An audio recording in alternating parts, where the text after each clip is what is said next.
Good morning and welcome to the Trinity Forum. My name is BJ Owens. I'm the Dean of Trinity Cathedral, and I am joined this morning by Dr. Lisa Damour.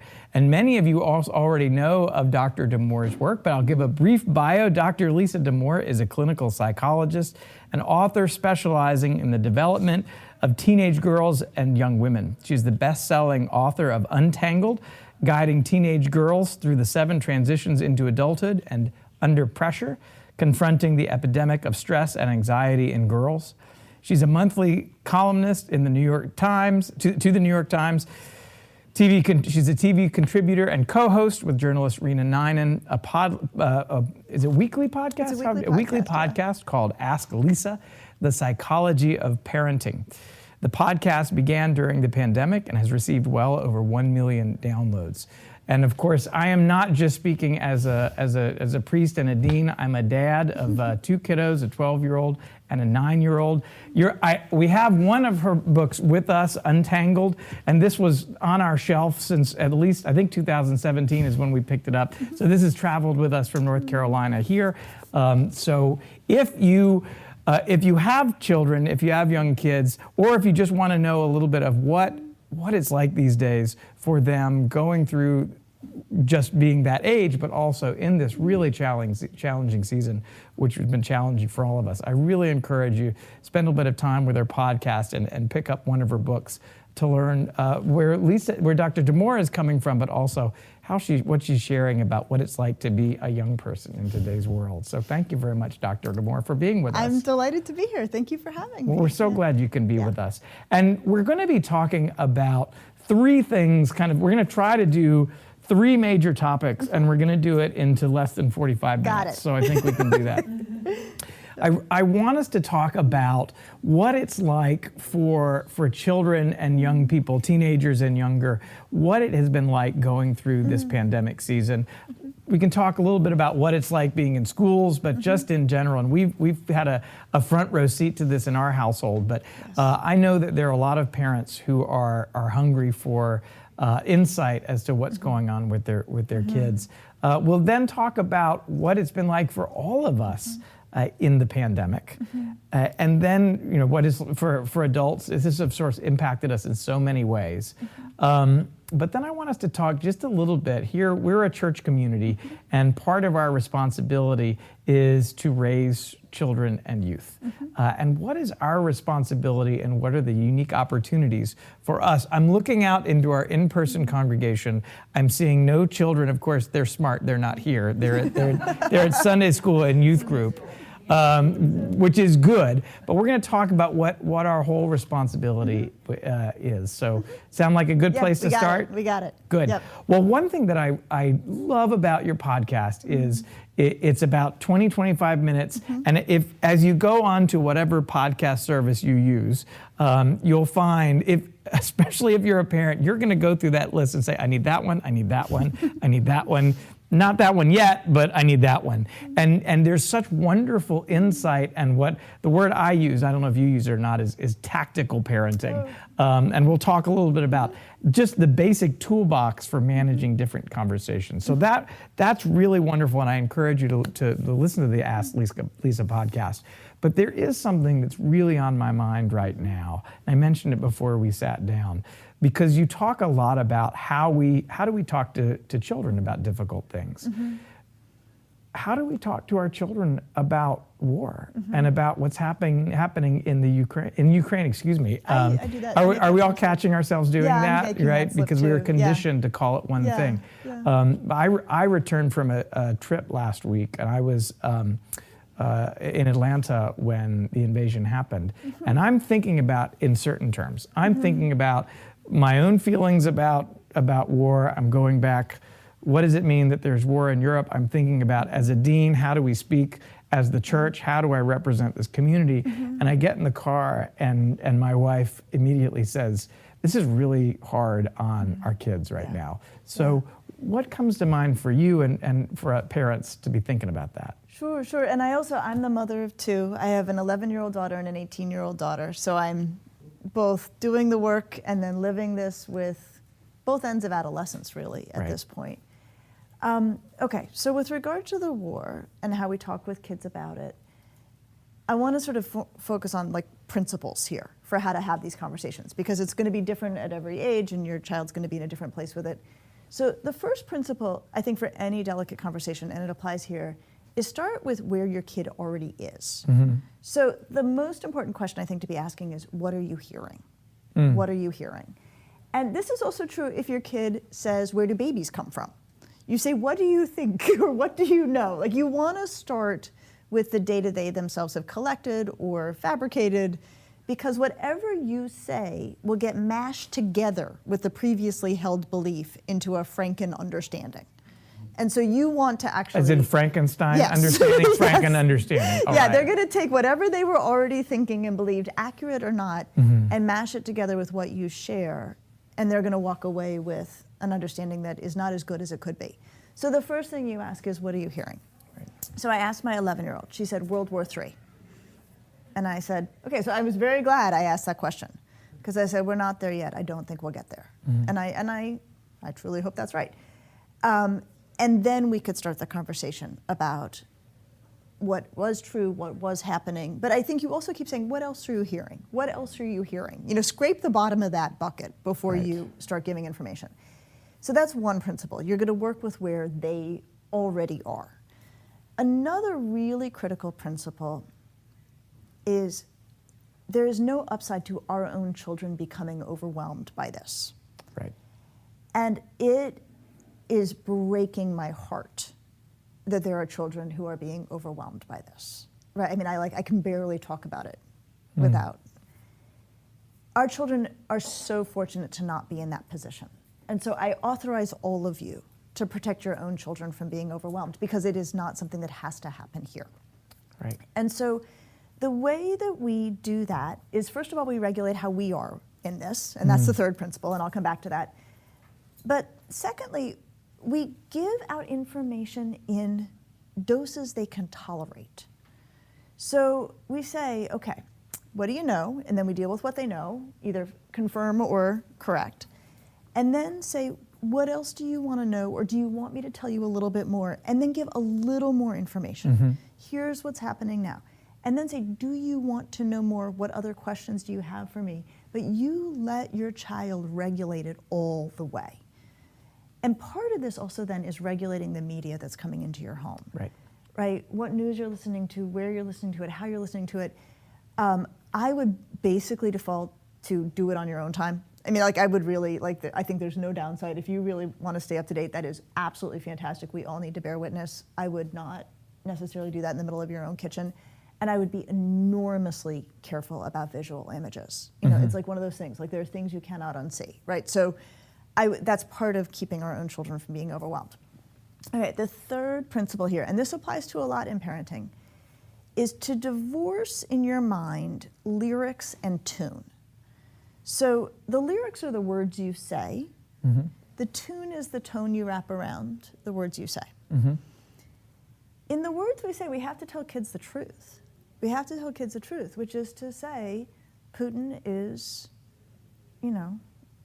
attacking an innocent, unprovoking country. This is very frightening. This is very dangerous. I mean, we can say those things. The way we say them has to be controlled.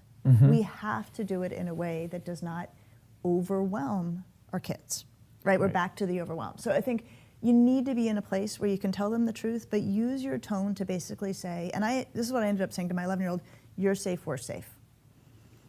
Because that's what kids need to know. And our kids do happen to be safe, and we can reassure them of that. But as part of that transmission of information, I would be careful about having these conversations if you can't maintain a tone that is steady. Certainly not upbeat, certainly not, sunny. But our kids know us well, and if they can hear us really, really frightened, it does not matter if we're saying you're okay. Right. The tone is going to be the main force of communication. So everyone's going to have different conversations. Everyone's kids are in different ages. Everyone's kids know different things. But if you sort of go with figure out what they know, our children are so fortunate that they do not need to be overwhelmed by this, and then divorce your tone and your lyrics, especially when you're telling hard truths. That should help with most conversations. I'm curious about, you bring up media. And I remember our first mistake at the beginning of the pandemic in our household was thinking that there was so much uncertainty around what this pandemic is. And this is just, I remember vividly, this was when it was starting to become a thing in Italy. Do you remember that early phase? And our thought was, let's sit down as a family and watch the evening news, because we don't know what evening news was anymore. Right. So we said, let's try this. And it was a terrible idea because it was just absolute panic. Yeah. And after 2 days, we learned that a new pall had come over us, and we realized we had made a mistake. Let's move on. But the other, of course, issue with media is our children have access to so much more than any of us ever did, and it's not controlled. And this is not just limited to war or pandemic. This is anything our kids are engaging in. What are they looking for from us? I mean, one, of course, there's the issue of how do we control that? But then, are they looking to us? Are they still looking to us as parents to create a little bit of sense of cohesiveness and meaning around that? I think it's what we should do, the best that we can. Again, I think you want to keep asking, what are you hearing? What are you seeing? Because they do pick up all sorts of information that's very idiosyncratic or wrong or very different from what we believe or we think to be true. So I think you want to be asking and trying to suss that out. The whole question of how and when do you give kids access to social media, right? Like that's its own. I don't think I'm ready for it yet, It's really hard. I mean, for me, yeah, not it's just like my overwhelming. kids. Right. It's overwhelming, right? Like Right. it becomes overwhelming. I do think the kids' media exposure is a double-edged sword. It's very much a double-edged sword. Anyone here who's raising a teenager knows they are so much woker than we ever were. I mean, they are light years. My kids are light years ahead of me in terms of their ability to discern discrimination, exclusion, subtleties that I'm embarrassed are still lost on me are not lost on them. So I mean, and a lot of that is because of their immersion in this world that is very, very active in talking about hard things. Right. They're better at talking about hard things than grown-ups are. They're much better at confronting one another. They're much more willing to take someone on, point out a flaw. That a lot of that's an upshot of social media. I mean, that they're using those spaces to call each other out, make arguments, defend themselves, watch arguments unfold. That's the good side of it. I think then there is the flip where things can bend in strange ways. The thing I would worry about the most as a parent, there's a lot to worry about. If you want to worry about something, worry about this. Worry about the algorithms. Okay. This is the piece. I have generally come down on the side of social media is complex. It's got good and bad sides. Kids use it in different ways. Just don't let it go in their bedrooms. And I still believe that. I do not believe any tech should ever be in a kid's bedroom. The thing that's made me much more uncomfortable in recent years is the emergence of these algorithms that I do think parents need to understand, which is basically, as soon as your child searches for something on TikTok, or it's mostly TikTok where this goes down, but any sort of place where they can go, the algorithm picks up what they've searched and starts serving them more of that. And so if your kid's looking for goofy dance videos, fine, right? They can look at all the goofy. If they search white supremacy once, or anything even in that department, they will then start to get served up by the algorithm more and more stuff in that department. If they search diet and fitness, which a lot of kids did in the pandemic, they will start to get served up fitness videos, before and after images, all of these things. And so pre-algorithm, it used to be that kids could kind of find their ways down weird rabbit holes. With algorithm, the rabbit holes find them and yank them down. And so the kinds of things you want to know is what's on the For You page of your kid's TikTok, right? That's basically the surface of their algorithm. What has TikTok decided you're interested in? So that's the kind of supervising that I think is really most critical at this point. When I think about I use the word tactical parenting. Yep, right? I love that word. And yeah. The example that I'm using from one of your I'm sure you've mentioned this many times in your podcast, but one is when it's time to talk to your children about sex. The best way to do it, this is so good, is when you're driving in the car and you have 2 minutes left to go, because first of all, nobody wants to be in that situation. Let's just name that, right? And so you bring it up as the kid knows you're about 2 blocks away. You bring up that or any number of difficult subjects. They know they have an out. This conversation is not going to go forever, but they know, they also know you're bringing up something that's important. And I'm sitting here, I'm driving, listening to the podcast, thinking, this is great. And also nobody has to look at each other. And also no one's looking at each other. No one's looking at each other. That is eyes so front. important. It's really helpful. When you're talking to your kiddo about anything, they just don't want to look at you for anything. So that's really great. So what comes to mind in that, in terms of, from a parent standpoint, to talk about things like algorithms, to talking about the fact that not everything out there is, there's actually someone is trying to feed you information in a way that respects their own independence and their own creativity. I think that's the other thing about the social media world, is it does honor creativity in a way that we haven't quite seen before. But how do you address that with them? So one is just look for when they've put the conversation on the table. Right. I think that so often we have all these things we want to talk with our kids about, sex, drugs, driving, drinking, all of these things. And we initiate the conversation and they're like, whoa, whoa, whoa, where's this coming from? And then 2 weeks later, they're like, hey, did you smoke weed in high school? And we're like, we're not having that conversation, right? And so they will at times throw the door wide open and we're not ready for it, we're not looking for it. So I think anytime a kid says, I saw something weird on TikTok, they're basically the door is open now and say, what'd you see? Tell me about it. Hey, do you know about these things? But try to meet them when they've brought it up, as opposed to our sneak attack on the topic. So there's that. And I'm guessing it's important to keep communication lines open so that when they bring up something that's uncomfortable, you don't just say, I can't believe you're watching TikTok, you can't do that anymore, because that just closes it. It just shuts it down. Right. Or if they say, oh, there's some 8th graders in my class who are smoking, who tried a weed gummy, you're like, what? Right? They're like, okay, well, this topic's off the table. If you've blown it, which we've all blown it, then you can go back and you're like, I actually want to revisit. I think I may have overreacted. You can apologize. Wait, you can do that? Yes, you can absolutely do that. Absolutely do that. Okay. Say, you caught me in an off moment. I don't think my reaction was helpful. I want to come back to tell me more. You can walk it back. And that actually reminds me of something else you said, which is our kids respect us more when we admit that we're wrong. We have to apologize. Offering a teenager an apology, I would almost look for a chance to do it. It is really. It's, first of all, it's a decent thing to do. And second of all, you said the magic words, it's keeping the lines of communication open. We always want to have those lines open. But there's something else. So sometimes kids will put topics on the table and we miss it.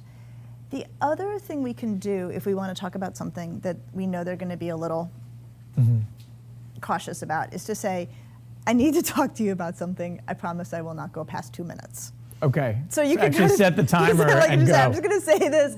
I'm not going to say anything more. And they're like, okay, and then they sort of, they tune it in their own way. And that can be, if it has to happen and you need to get it done, you can do that. But then the other thing I would say is, parents can feel so put off when the kid's through the conversation, rolling their eyes or whatever. And I feel no. In what universe do we think our kid's going to be like, I am so glad that we had this conversation. I've been wondering about, what the difference is between CBD and THC. And I didn't want to bring it up. I'm so glad you did. So I think we have to just, if you, in your mind as a parent, can translate eye rolling means I heard you, that's the best way to go. Okay. Because no self-respecting teenager is going to acknowledge having heard you any other way. Right.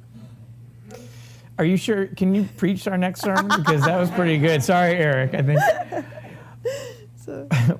And I'm just thinking about how many times I've gone way over that 2-minute mark. Oh. And you just realize you stop and the child says, well, what do you want of this? And you say, I don't know. What do you want of this? Because you can only. You're not resolving anything after a certain amount of time. No, and the thing is, actually, also think about this like a river that's running through your house, right? The conversations about drugs, drinking, sex, driving, war, everything. You're dipping in and out of that river.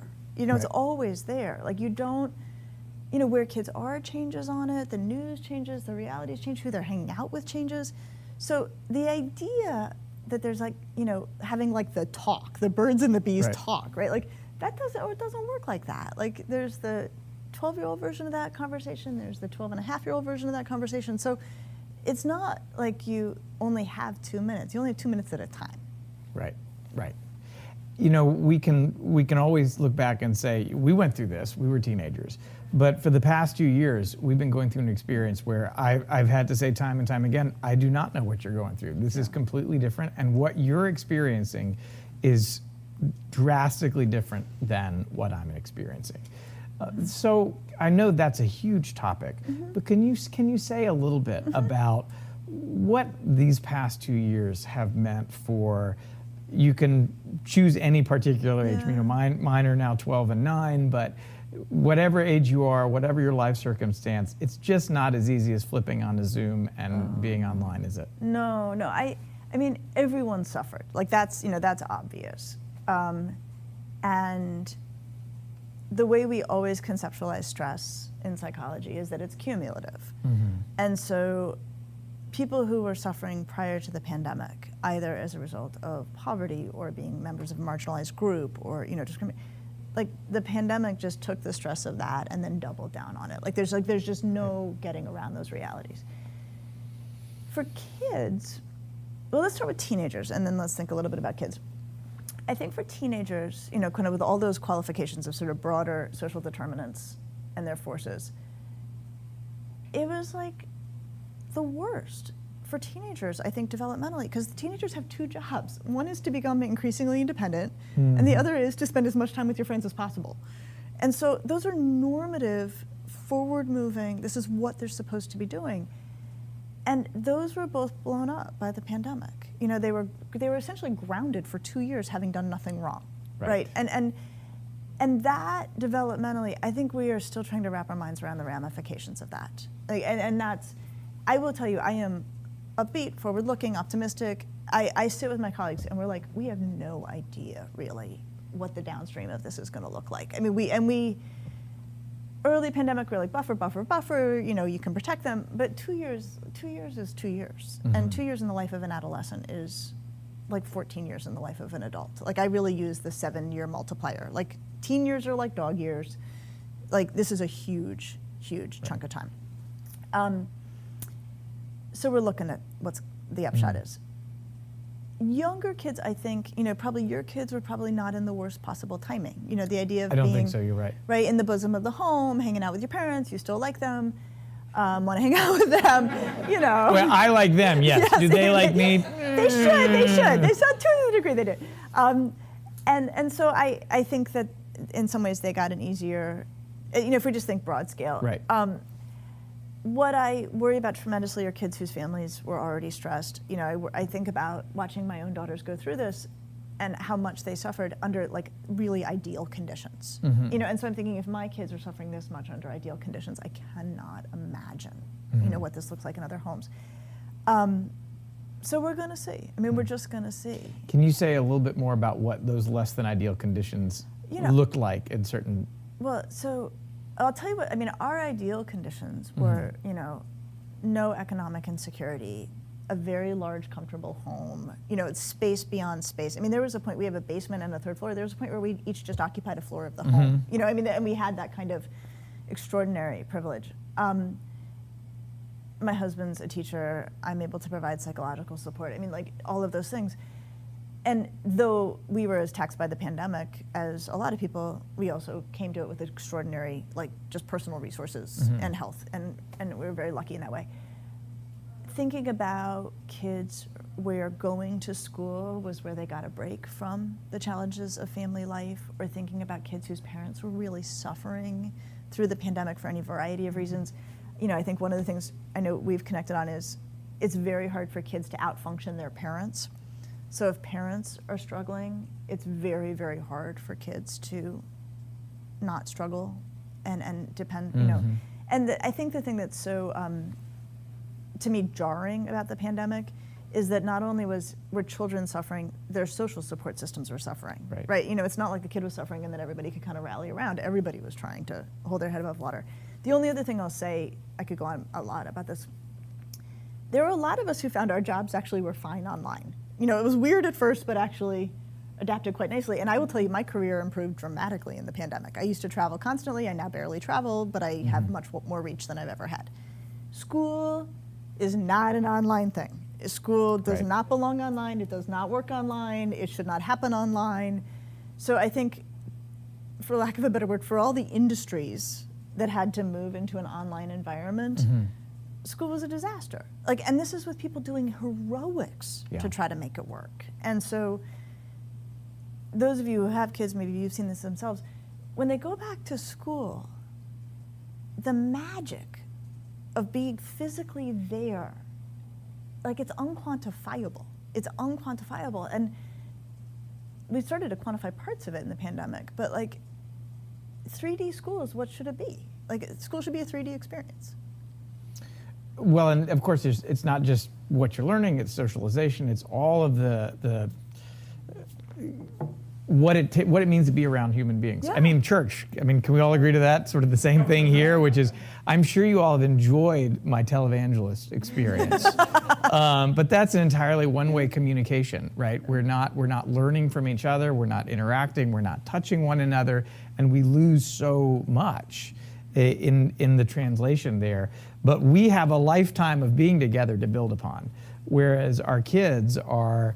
They're still learning how to do that, and so you just said that we don't know how long this is going to take, and in all our whole world, we don't know. Are there any places where you're seeing ways that a child and adolescent can catch up when the circumstances are right for that? It's a good question. So again, sort of thinking everybody started the pandemic in a different position, everybody had different experiences in the pandemic, so every kid's effort to sort of come back will look very different. I think one thing that holds me in better stead is this idea that kids are fundamentally resilient. That kids, they bend towards health, they bend towards good growth, they really do. And I also think what we know, and this actually is very, very germane in a worship setting, kids need relationships. And that when we can look at kids who go through horrible things. I mean, we've studied, kids in terrible situations for years and years.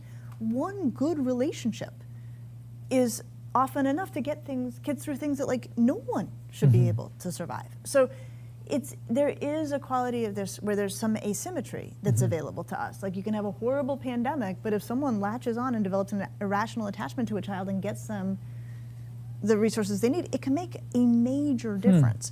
So I think hopefully it's someone in the home, but if it's not someone in the home, it can be someone outside the home, right? It can be a loving adult.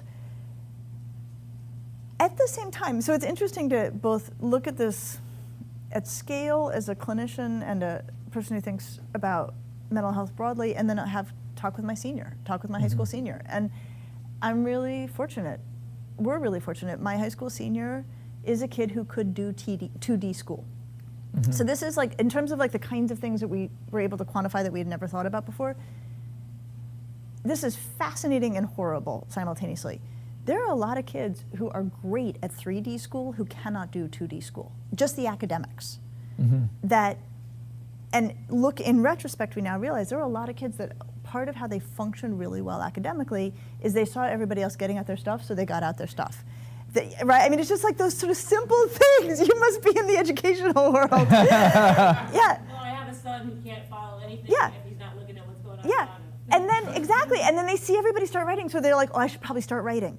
You take away those environmental cues, and they collapse. And so it was just last night, my 18-year-old and I were looking through some photos. She wanted to get her third grade class picture, because she's doing something with one of her dear friends from third grade. Of course, they're now all giants and adults and driving and coming in at 2 a.m. I mean, it's which is also kind of wonderful in its own way, I have to say. And I found a picture of another classmate, and I'm like, how's he? And she was like, and this is a boy who I know to be brilliant. And she said he couldn't do online school. And not that this matters at the grand scale, his college trajectory changed completely. Okay. Completely as a function of the online school environment. My kids didn't. I know where she's going to college. It's where she wanted to go. I mean, we got really lucky. But so it's so many stories like that, right? We're talking about kids who've dealt with like the death of both parents, right? And what does it mean to get them back online? We're talking about this kid who should have gone to one college, who's going to another college. He's still going to college, but did it change the trajectory? Like, actually, yes. You know, so I think it's going to just come down to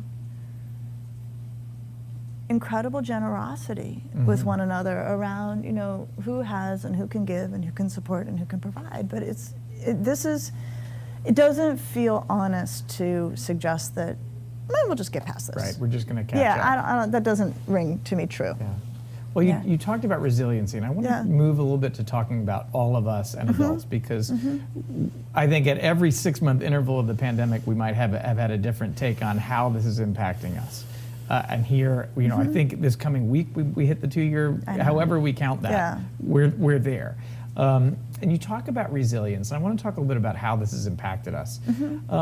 For adults, is resilience something? Is it a skill? Is it a luxury? Is it good fortune? Is it something that we cultivate, or is it something that relies on the generosity of others? That's a great question. Okay, I'm going to break it in 2 ways. Okay. So one is back to that principle that stress is cumulative. And so the ability to be resilient is contingent on the idea that your stressors are not outmatching your supports. Yes. Right? Yes. So every one of us has a breaking point. Every one of us has a point beyond which we cannot be resilient. You know, if the world dumped enough misery on us, we'd all get there. Right. So to some degree, resilience is a math problem, right? How many resources did you have coming into the pandemic, around you, within you, you know, by grace of privilege or whatever? And then what was your experience through the pandemic? And did the math work out that you were able to keep your head above water or not? Right. Right, I mean, like, so that's just the reality. Another route to go down for this question has to do with coping. And the bottom line is, okay, we all just coped with the pandemic. For 2 years, we all just coped with the pandemic. One of the more useful ways to think about it is, well, not all coping's created equal. So there's coping that provides relief and doesn't do harm and may actually do good over time. And then there's coping that provides relief that does harm over time. And so for me, the real divider in this is, well, and on balance, you know, probably each of us used a little of both, but like, which coping did people fall back on? So for coping that provides relief and does well, like, so Catherine Purcell and I walk for exercise 2 days a week. That started in the pandemic. This is one of my favorite people in town. Like, you know, we've been friends for years. And I've often said, like, oh yeah, no, that's what stood between me and the abyss, right? Like my weekly walking every 3 days with Kath was like my good coping, healthy coping, helped me hold it together, and does nothing but good. A lot of people just started drinking a lot in the pandemic. That is also coping. But the, you know, downstream ramifications of that are very, very different. So to me, the question of resilience is both a math question. Like, do you have an even shot given the stress and support balance? Right. And then if you have an even shot, what are your coping choices? And that is where choice comes in for most people. And so then even early pandemic, and this, I think, of all the things I thought early that didn't hold up because we all thought it was going to be a lot shorter, the thing I have stood by is how people choose to cope is actually going to be the big divide here in terms of how this pandemic unfolds for them. And if people cope by just being miserable to be around and taking it out on everybody, they will be down one path. If people cope by, it's funny, a lot of psychologists, my friends, we've all actually gone down these like creative roads. Like, I think one of my friends has become a very actually extraordinarily skilled painter, a psychologist. I knit. I've started to do these extremely detailed things, or vastly, you know, like that was all our coping, you know. So it just everybody here has a story about coping. Well, we talked with children, adolescents, tactical parenting. When we think about getting ourselves through, and maybe it's a question of coping, or maybe it's coaching one another in terms of we're carrying the exhaustion of this long term, and while there's hope in some places, in other places it's still difficult to move forward. Can you think of some tactics for how we care for ourselves in times of prolonged stress? Yes. Okay, so there's all the obvious ones. Have good social support, don't drink too much, get exercise, get sleep. I mean, and those things which are so basic sounding, if you don't do them, you're in trouble. That's true. Right? So like there's like no, what are my other options? No, you start here and then you ice that cake. But Right. good social support, sleep, substance, minimal, exercise, take good care of your body. I will say as a psychologist, the pandemic really has required us to dig deep, right? I mean, we are so much in the business of here's our toolbox for helping people with troubles. You mean as psychologists you had to dig deep? I'm thinking, okay. Yeah, no, but in terms of like trying to be helpful, because like our toolbox for being helpful, we did not have a pandemic toolbox. Like we have a toolbox for things like depression, anxiety, rough relationships, sadnesses in your life. Like, oh yeah, we got you, and your support's all around you are intact. Like we're like, none of us were trained to help try to get people through a 2-year global pandemic. So there was a lot of like, okay, we got to come up with a new toolbox. Right. So in the new toolbox, and this is where it's just a nice thing where you're like, okay, well, I'm just going to fall back on my training. Like, what else would you have? What do you have? I would say something that has been vastly more on my mind than ever in my 25 years as a psychologist is the question of attention and our choices we make about attention. So I'm not going to go down the line that people, I think, often do, which is like, stay away from your technology, it corrodes your attention, which it does. I actually want to go down the line of research that is described by the terms hard and soft fascination. So hard fascination is anything we do that is thoroughly absorbing, which might be your social media, a great movie. Ted Lasso was a good example, because I don't if people got into Ted Lasso, it went so fast and it was so funny that you couldn't do anything else while watching Ted Lasso. Like it took up 100%. If this is your bandwidth for thinking, your whole bandwidth was taken up. That's right, and there's no profanity. None. Not a bit. None, absolutely. And I definitely did not watch it with my 11-year-old because They called it the cursing show. The cursing show. Joe and I would watch it. So go on. No, I believe me, my kid knows all the words. But so things that are thoroughly absorbing, and for some people it's a book, more appropriate. Okay, so hard fascination is one thing, and hard fascination serves a really valuable purpose in our mental lives, which is it distracts us from other things that we probably need a break from thinking about. Yes. And so I think the reason that Ted Lasso exploded in the pandemic especially is that we all needed to not think about the pandemic for periods of time. You're helpless, there's nothing you can do, it's going on, it's going to be still there when the show's over. You need something that changes your mental channel all the way. Right. So hard fascination has a place in our mental economy that's really valuable. And I've started to appreciate that in a new way. Like when you need to not think about something else, which sometimes you really do, hard fascination is your friend. Okay. Then there's also what we call soft fascination. So if this is your mental bandwidth, soft fascination are things we do that only occupy a small percentage of it. Okay.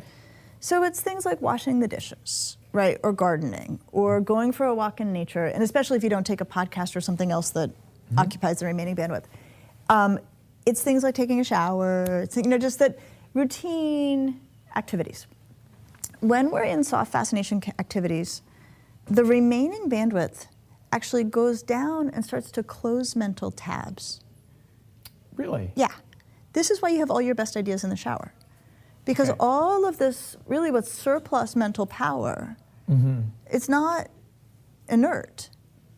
It starts to go, oh, that email, you almost forgot to send that email. You know how that happens? Like you go on a walk and you're like, oh, that email. Right. It's because of this available power.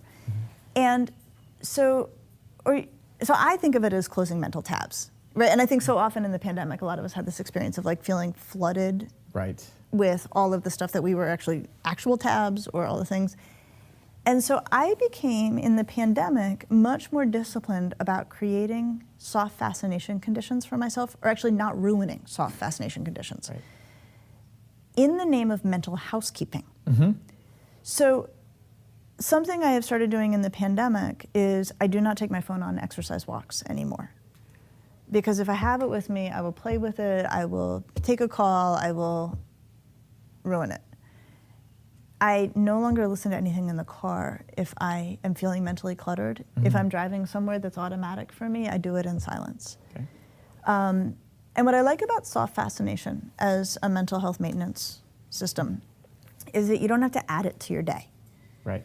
You just wash the dishes in silence. You garden in silence. You go for a walk without your phone, whatever. And so that, I would say for us, besides all the basics, which are so key, I would have you start to think about yourself having options for your mental economy. When do you need hard fascination because you just need to not think about something for a little bit? And when do you feel mentally cluttered and need to allow yourself a soft fascination opportunity to start to clear some things? I'm remembering I did that once for Lent. I gave up listening to anything in the car. And so this is the first Sunday in Lent. So if anyone wants to try that or something similar, it's a great season to do that. But not only, I did it for the purposes of just not having as much noise, but that's exactly right. It gives the brain a little more space to take care of the housekeeping that needs to happen for us to be healthy. It's amazing, really. Yeah. Well, we've got just a few minutes left. Can we go to some questions? I'd love that. I would love that.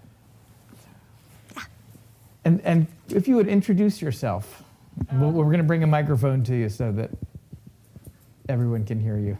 Hi, I'm Marie. Is that on? Yes. So my question is about return to school.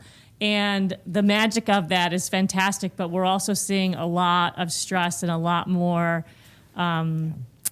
aggressive behavior among our kids that the schools are trying to figure out how to manage. Can you offer any thoughts on that? So we are seeing this, and I was hoping we wouldn't see this, but we are seeing this, where kids are just coming in very behind in their social skills. Like there's no denying it. We have 9th graders who are acting like 7th graders. We have 5th graders who are acting like 3rd graders. I mean, it's really clear.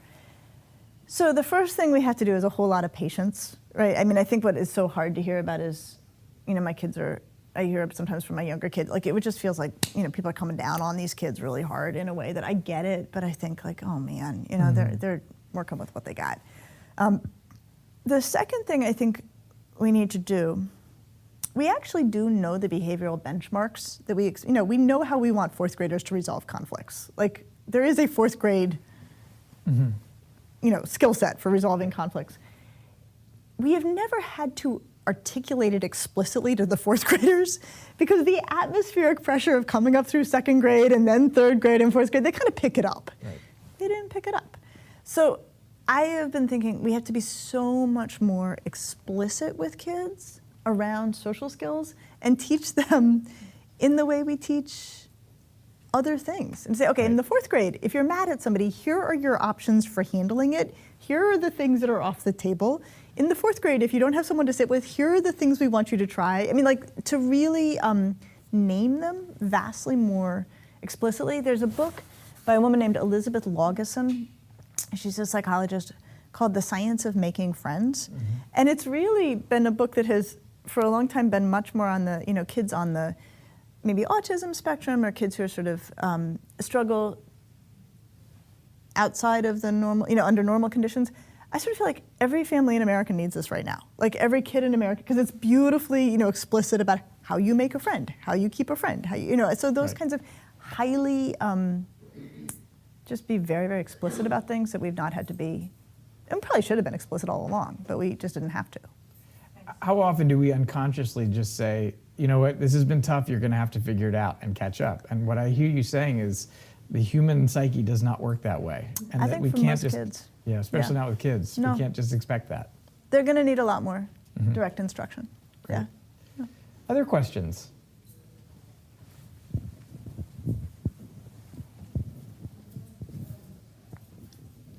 Hey, my name's Martha, and my question is about older teens and media. As you were saying, they shouldn't have it in their room, but during the pandemic, a lot of families, that's where they were going to school. Because if you have multiple kids and they can't all be in the same room, even with their headphones, and it's been really hard to then dial it back, draw those lines. My child, at least, is at an age where executive function is not her strongest skill. I think a lot of those kids who didn't do well in 2D school, it's because they had to open the screen with like a world of distraction. Yep. and ignore all that on their own for something that was really, Yep. really boring because, you know. Yep. And we as adults are all emailing while The we're whole on time. the thing. Exactly, right? Yeah. So do you have resources for the kid? Because as the parent, like, it's an age now where I feel like it can't all be imposed on her. Yeah, yeah. She needs tools. So it is true that it's, you know, even without a pandemic, there are kids who need tech in their room because it's the only place they can do homework, if they even are lucky to have a room that's their own. And then in the pandemic, a lot of kids like that became a rational place. I would still stand by the idea that at night, nobody has technology in their room. And I would say this is a fight absolutely worth having in your home. And none of us should have technology in our rooms overnight. Our kids should not have technology. There is 0, upside of having technology in a bedroom overnight, and there are thousands of downsides. So even with an older kid, this is a hill I would die on. And you could say, you know, you're going to go to college, you're going to do whatever you want to do, but while you're here, the tech is all on the first floor, you know, getting its own sleep. In terms of the ability to organize themselves and manage school, I think that with older teens, there are some you can make suggestions, but I would suggest them as an experiment. Would you be open to this experiment? What happens if you actually do your studying in the dining room? Let's just do it for a week, see how it feels. You know, and that can be a way to, I think, continue to say, like, what you're doing isn't working. That's probably the phrase I use more than any clinically. So, okay, so but what you're doing isn't working. We need to try something else.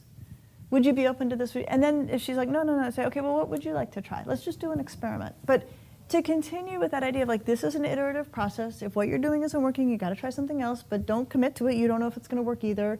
You can think of it, I can think of it, I don't care, but what you're doing isn't working. So like, I think it's that ongoing conversation about finding what works. Because every kid has to figure out what works for them in school. I'm watching my 11-year-old keep forgetting to turn in assignments. And I would have her use a planner. I think she should use her planner. I'm like, you got to figure out a system that works for you. But she's 11, so I got time to work, which I know. Other questions? While we're thinking, you said that this has been a time of expansion for your work because of the opportunities that, I assume because of the podcast and because of your reach has expanded and you had to do less traveling. What has it been like to move as a psychologist into this very public space?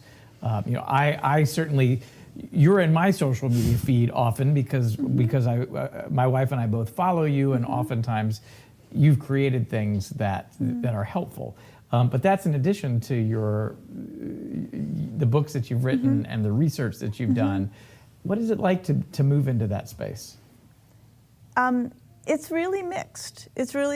I was trained to have a lot of disdain for public discourse. Like, I hate to say that. I hate to say that, but I got really, really good and really, really classical and traditional training that was very much aimed towards, you know, tenure track, you know, academics. And this is less true now, and it's changed, where, you know, the idea of if you're speaking to a broad audience, you can't be saying anything all that smart or important. Like, that was sort of the assumption. I don't think that's true. And obviously, I've lived a life that's gone down. But there's a little part of me that's got this tug of like, oh my gosh, I've sold out, right? Like, that's the accusation. But I've ignored that in my behavior, and I don't regret the direction I've gone, because I feel like, well, I became a psychologist to be useful. So if I happen to have a skill set that lets me be useful at scale, I should use that skill set, right? So that's the mechanism I've chosen, and I'm glad of it. And it's interesting. I've gotten more comfortable with the idea of you go to where people are, and people are on Instagram, right. And so then there's something kind of interesting about trying to take, like, how do I distill 25 years of training and work into a 30-second reel, you know, like, right. And like, you could kind of do it, right? Like that's sort of the interesting thing. So to play in that space and to think, I didn't just become a psychologist to take care of the people who could afford to come to my office, right? Like I'm trying to be of use at scale. And I think so I'm doing it. Like I'm, you know, got a significant Instagram, Facebook, like I put stuff up every day. I have people who help me do this. I pay them money to help me do it. The challenge, I think, for me, and I think for anyone who's working in a social media space, There's this really interesting, I love the Ezra Klein podcast out of the New York Times, and he had this fantastic guy named C.T. Nguyen on recently about the ways in which the problems with social media is they have a reward system Yes, they do. that is very seductive. Right. And so you can put something up that gets a lot of likes, and so then in the social media environment, we say that's a valuable thing. And then you can put something up that gets less likes, and in the social media environment, we say it's not as valuable. Well, as a parent who is not an academic, I'm grateful that you are in that space, but I'm particularly grateful that it's a distillation of many, many, many years of research and experience, and it clearly comes across, and so it's valuable at an immediate level, but then, you know what, now let's spend some more time with, with the books that you've written. This conversation is really rich. As a parent, I'm grateful that you've done your work, so thank you. And thank you, Dr. Damour, for being with us. Those of us here in person and those of us who are joining us online. Once again, Dr. Lisa Damour is a clinical psychologist. She's a writer, a columnist, a podcaster. There are so many ways to engage with her work. As if you're a parent, I recommend it. If you just want to know what it's like for teenagers and young people in today's world, it's a great resource as well. So Dr. Damour, thank you so much for being with us. Thank you.